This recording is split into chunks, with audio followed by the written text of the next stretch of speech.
This story now, opposition parties are up in arms over the Electoral Matters Amendment Bill passed on Tuesday by the National Assembly.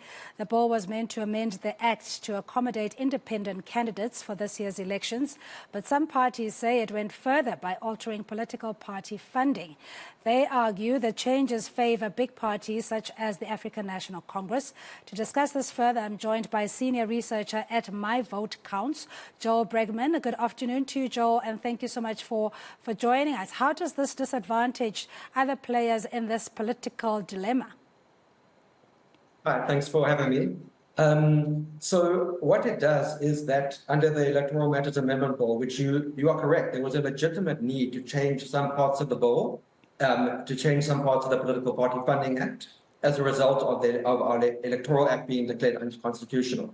But we think what's happening in Parliament now is that they've gone far beyond what was required. In terms of the funding formula, so at present, under the Political Party Funding Act, there's a pot of money administered through the IEC called the Represented Political Parties Fund.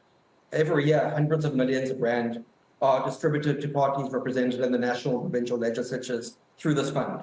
And for the past almost 4 years, the past 3 years, there's been a 2/3 allocation based on proportionality and a 1/3 allocation based on making it equitable.